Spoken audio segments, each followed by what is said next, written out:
Hi friends, आजच्या व्हिडिओमध्ये आपण घटनेची निर्मिती या टॉपिकवरील आजपर्यंत आयोगाने विचारलेले प्रश्न पाहणार आहोत. चला तर मग सुरू करूया आजचा आपला व्हिडिओ. हा आपला भाग 6वा आहे. प्रश्न क्रमांक 101. संविधान सभेच्या मूलभूत हक्क समितीचे अध्यक्ष कोण होते? पर्याय क्रमांक 1 पंडित नेहरू, पर्याय क्रमांक 2 वल्लभभाई पटेल, पर्याय क्रमांक 3 डॉक्टर राजेंद्र प्रसाद, पर्याय क्रमांक 4 डॉक्टर आंबेडकर. या प्रश्नाचे योग्य उत्तर आहे पर्याय क्रमांक 2 वल्लभभाई पटेल. संविधान सभेच्या मूलभूत हक्क आणि अल्पसंख्याकांच्या सल्लागार समितीचे अध्यक्ष सरदार वल्लभभाई पटेल होते. म्हणून योग्य उत्तर आहे पर्याय क्रमांक 2 वल्लभभाई पटेल. प्रश्न क्रमांक 102. संविधान तयार करण्यासाठी संविधान सभेने किती समित्या तयार केल्या होत्या? पर्याय क्रमांक 1 22, पर्याय क्रमांक 2 11, पर्याय क्रमांक 3 7, पर्याय क्रमांक 4 24. या प्रश्नाचे योग्य उत्तर आहे पर्याय क्रमांक 1 22. संविधान सभेने संविधान निर्मितीच्या विविध कामांसाठी एकूण 22 समित्या स्थापन केल्या होत्या. म्हणून योग्य उत्तर आहे पर्याय क्रमांक 1 22. प्रश्न क्रमांक 103. योग्य कथन किंवा कथने ओळखा.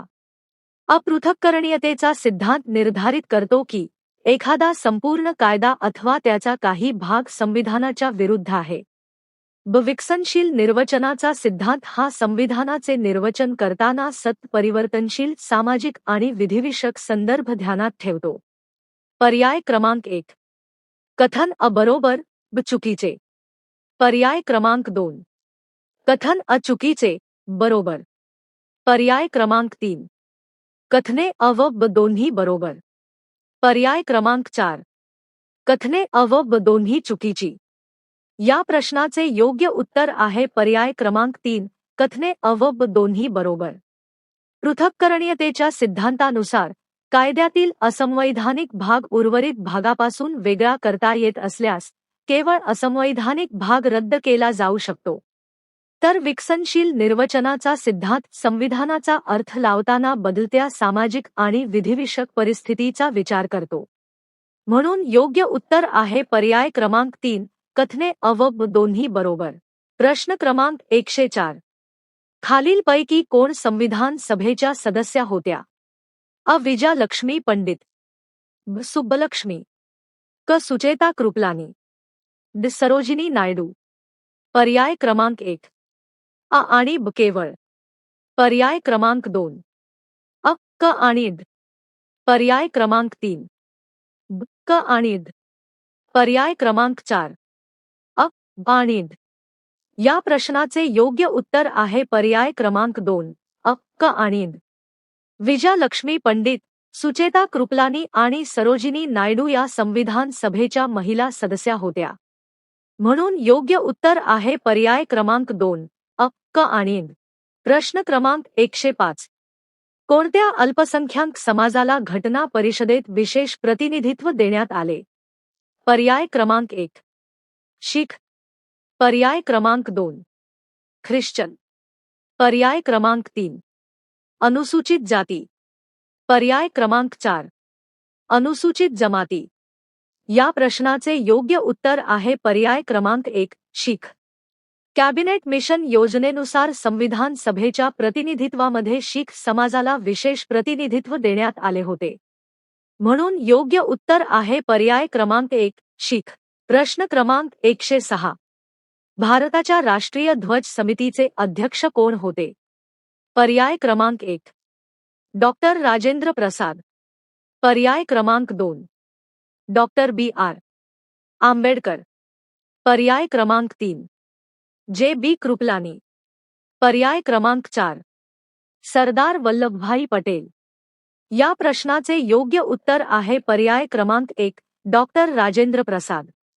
संविधान सभेच्या राष्ट्रीय ध्वज समितीचे अध्यक्ष डॉक्टर राजेंद्र प्रसाद होते.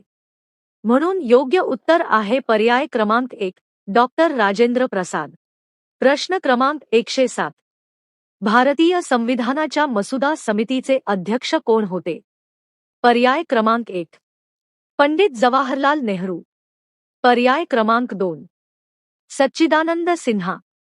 पर्याय क्रमांक 3 डॉक्टर राजेंद्र प्रसाद. पर्याय क्रमांक 4 डॉक्टर B.R. आंबेडकर. या प्रश्नाचे योग्य उत्तर आहे पर्याय क्रमांक 4 डॉक्टर B.R. आंबेडकर. भारतीय संविधानाच्या मसुदा समितीचे अध्यक्ष डॉक्टर B.R. आंबेडकर होते. 29 ऑगस्ट 1947 रोजी मसुदा समितीची स्थापना करण्यात आली होती. म्हणून योग्य उत्तर आहे पर्याय क्रमांक 4 डॉक्टर B.R. आंबेडकर. प्रश्न क्रमांक 108 संविधान सभेचे कायदेविषयक सल्लागार कोण होते? पर्याय क्रमांक 1 डॉक्टर आंबेडकर. पर्याय क्रमांक 2 डॉक्टर राजेंद्र प्रसाद. पर्याय क्रमांक 3 जवाहरलाल नेहरू. पर्याय क्रमांक 4 B.N. राव. या प्रश्नाचे योग्य उत्तर आहे पर्याय क्रमांक 4 B.N. राव. B.N. राव हे संविधान सभेचे कायदेविषयक म्हणजेच संवैधानिक सल्लागार होते. त्यांनी भारतीय संविधानाच्या निर्मितीमध्ये महत्त्वाची भूमिका बजावली. म्हणून योग्य उत्तर आहे पर्याय क्रमांक 4 B.N. राव. प्रश्न क्रमांक 109 खालीलपैकी कोणते वाक्य चुकीचे आहे? पर्याय क्रमांक 1 घटना समितीची पहिली सभा 9 डिसेंबर 1948 रोजी झाली. पर्याय क्रमांक 2 26 नोव्हेंबर 1949 रोजी घटना समितीने भारताची राज्यघटना स्वीकारली. पर्याय क्रमांक 3 26 जानेवारी 1950 रोजी भारताची राज्यघटना अंमलात आली. पर्याय क्रमांक 4 राज्यघटना तयार करण्यासाठी घटना समितीला 2 वर्षे 11 महिने आणि 17 दिवस म्हणजे जवळपास 3 वर्षे लागले. या प्रश्नाचे योग्य उत्तर आहे पर्याय क्रमांक 1 घटना समितीची पहिली बैठक 9 डिसेंबर 1946 रोजी झाली होती. 9 डिसेंबर 1948 रोजी नाही. त्यामुळे पर्याय क्रमांक 1 हे चुकीचे वाक्य आहे. म्हणून योग्य उत्तर आहे पर्याय क्रमांक 1. प्रश्न क्रमांक 110 खालीलपैकी कोणती जोडी चूक आहे? पर्याय क्रमांक 1 संविधानाचा मसुदा डॉक्टर B.R. आंबेडकर. पर्याय क्रमांक 2 संविधान सभेचे अध्यक्ष डॉक्टर राजेंद्र प्रसाद. पर्याय क्रमांक 3 संविधान सभा सदस्य महात्मा गांधी. पर्याय क्रमांक 4 उद्दिष्टांचा ठराव पंडित नेहरू. या प्रश्नाचे योग्य उत्तर आहे पर्याय क्रमांक 3 संविधान सभा सदस्य महात्मा गांधी. महात्मा गांधी हे संविधान सभेचे सदस्य नव्हते. त्यामुळे ही जोडी चुकीची आहे. म्हणून योग्य उत्तर आहे पर्याय क्रमांक 3 संविधान सभा सदस्य महात्मा गांधी. प्रश्न क्रमांक 111 खालीलपैकी कोणती व्यक्ती भारतीय संविधानाच्या मसुदा समितीची सदस्य नव्हती? पर्याय क्रमांक 1 डॉक्टर K.M. मुन्शी. पर्याय क्रमांक 2 पंडित जवाहरलाल नेहरू. पर्याय क्रमांक 3 N. गोपालस्वामी अय्यंगार. पर्याय क्रमांक 4 श्री D.P. खैतान. या प्रश्नाचे योग्य उत्तर आहे पर्याय क्रमांक 2 पंडित जवाहरलाल नेहरू. भारतीय संविधानाच्या मसुदा समितीमध्ये डॉक्टर K.M. मुन्शी, N. गोपालस्वामी अय्यंगार आणि D.P. खैतान हे सदस्य होते. मात्र पंडित जवाहरलाल नेहरू हे मसुदा समितीचे सदस्य नव्हते. म्हणून योग्य उत्तर आहे पर्याय क्रमांक 2 पंडित जवाहरलाल नेहरू.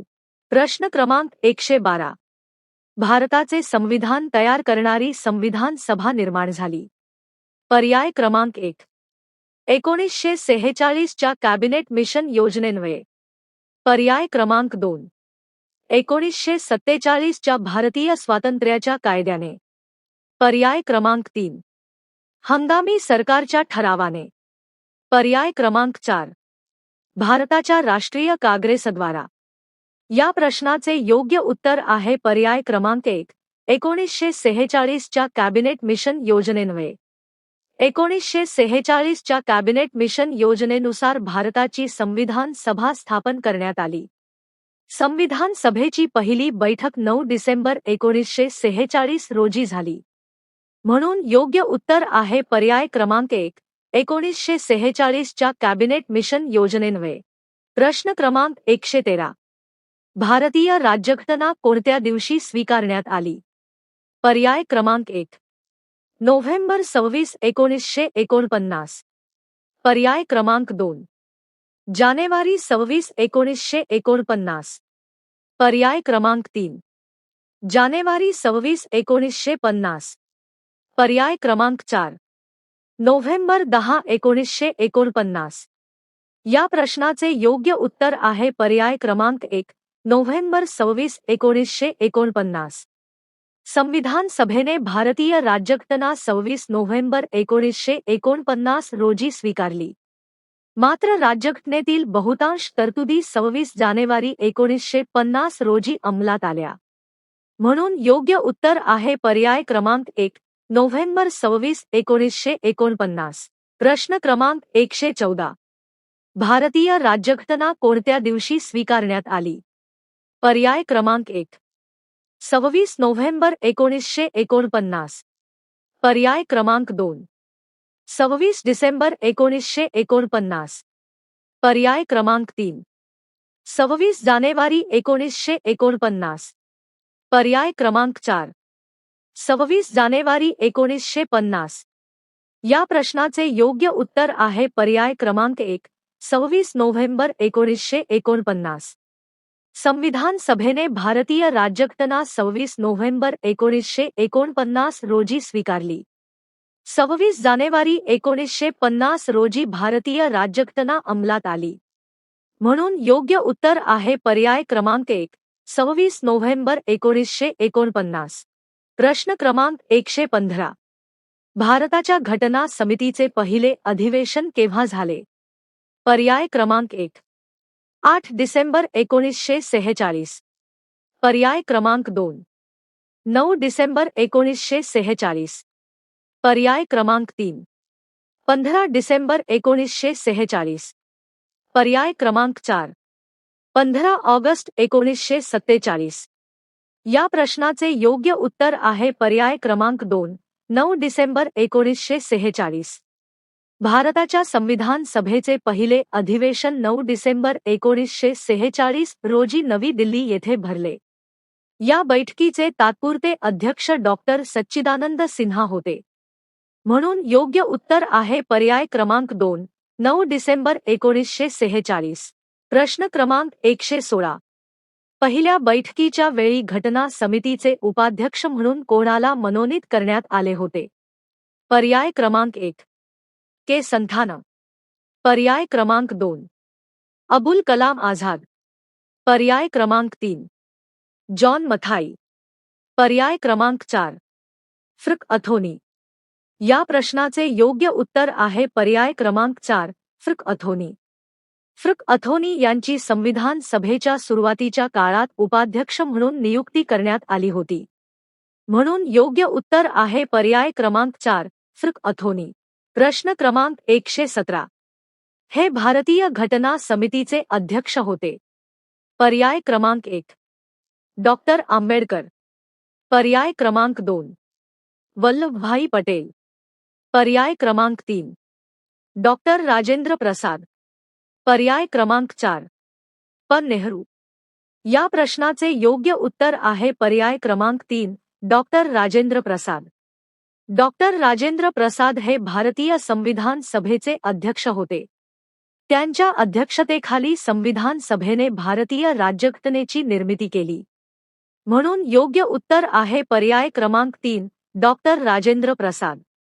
तर अशा प्रकारे आज आपण घटनेची निर्मिती या टॉपिकवरील आयोगाने आजपर्यंत विचारलेले सर्व प्रश्न पाहिलेले आहेत.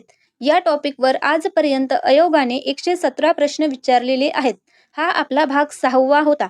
या आधीचे पार्ट देखील सर्व विद्यार्थ्यांनी नक्की पाहून घ्यावेत. भेटूया नेक्स्ट व्हिडिओमध्ये. Thanks for watching. धन्यवाद.